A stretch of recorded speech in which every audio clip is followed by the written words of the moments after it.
యేసు రక్తమే జయం పరిచర్య. ప్రియ రక్షకుడైన యేసుక్రీస్తు నామమున ఈ ఉదయకాలమున మీ అందరికీ శుభములు కలుగునుగాక. ధనమును నమ్ముకొనువాడు పాడైపోవును, నీతిమంతులు చిగురాకు వలె వృద్ధి నొందుదురు అని వాక్యము సెలవిస్తున్నది. నా ప్రియ సహోదరి సహోదరులారా, నేటి సమాజంలో మనం చూస్తుంటే చాలా వరకు మనుషులు వాళ్ళ అవసరాలకు మించినంతగా డబ్బును చేకూర్చుకొని, ఇది నాకు మాత్రం కాదు, నా తరతరాలకు ఈ డబ్బును చేర్చి పెట్టాను, ఈ డబ్బు వలన వారు కూడా సంతోషంగా ఉంటారు, నేను సంతోషంగా ఉండగలను, డబ్బు వలన సమస్తము సాధ్యము, డబ్బుతో దేనినైనా కొనగలను, నేను ప్రశాంతంగా జీవించగలనని వారిలో వారే మురిసిపోతూ ఉంటారు. కానీ ఇది వాస్తవం కాదు. మనిషికి కావలసినవి ప్రేమ, సంతోషం, సమాధానము, దీర్ఘశాంతము, దయాలత్వము, మంచితనము, విశ్వాసము, సాత్వికము, ఆశ, నిగ్రహము. ఇవి డబ్బుతో కొనలేమా అని నీవు అనుకోగలవా? ఎన్నడూ కూడా ఇవన్నీ కొనలేవు. ఇవన్నీ కేవలం దేవుని ఆత్మతో నీవు నింపబడితేనే, దేవునితో నీవు పెనవేయబడితేనే ఇటువంటి అద్భుతమైన ఆత్మఫలములు నీవు పొందుకోగలవు. ఈ లక్షణాలే మనలను ఈ భూమి మీద విలువైన జీవితాన్ని జీవించడానికి దోహదపడతాయి. అంతేకాని వీటిని కాదనుకొని ధనము మాత్రం ఉంటే చాలు అని అవివేకంగా ఆలోచించకు. నీవు కూడా కీర్తనకారుని వలె ప్రార్థించాలి.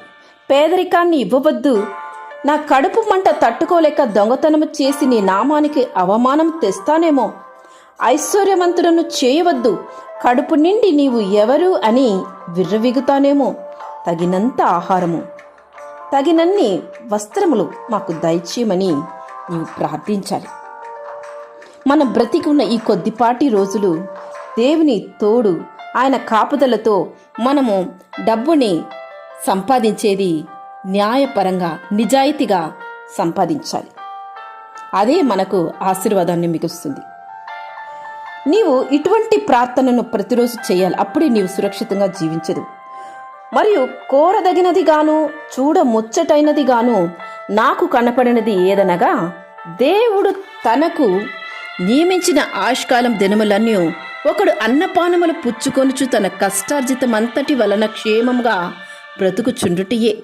ఇదే వానికి భాగ్యమని సొలొమోను ప్రసంగి గ్రంథంలో ప్రస్తావిస్తున్నారు. మనము ఇంతటి భాగ్యాన్ని దేని వలన పొందుకొందము? నిజమైన కష్టార్జితం వలన.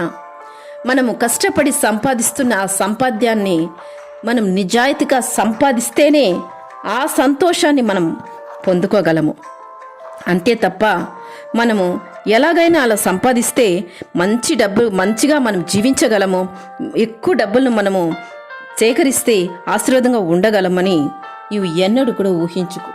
నీ మనస్సును స్థిరంగా ఉంచుకొని దేవుని వైపు చూడు. వారి హృదయం యెహోవాను ఆశ్రయించి స్థిరంగా ఉండును, వాడు దుర్వార్తకు జడియుడు అని వాక్యం సెలవిస్తుంది. కనుక ఒకవేళ ఇంతవరకు నువ్వు నిజాయితీగా ఉండి కూడా నిన్ను కొన్ని సందర్భాల్లో సాతాను శోధిస్తూ ఉంటాడు.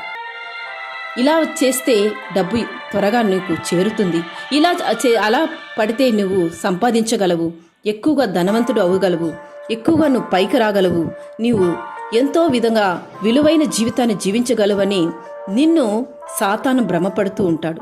మరచిపోవద్దు, జాగ్రత్తగా ఉండు. దేవుని ఆశ్రయించి నీ హృదయం స్థిరముగా ఉంచుకొను.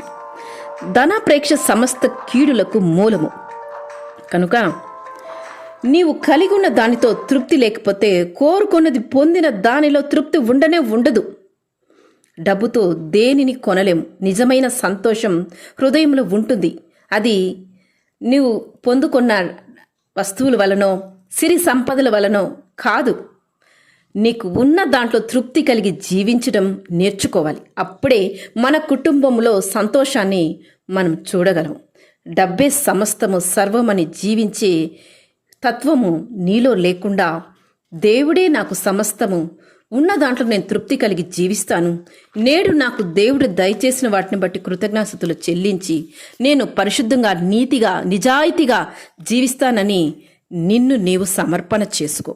దేవుడు తప్పక నిన్ను, నీ కుటుంబాన్ని, జీవితాన్ని ఆశీర్వదిస్తారు. ఆమేన్. యేసు రక్తమే జయం పరిచర్యలో మీ సహోదరి. God bless you.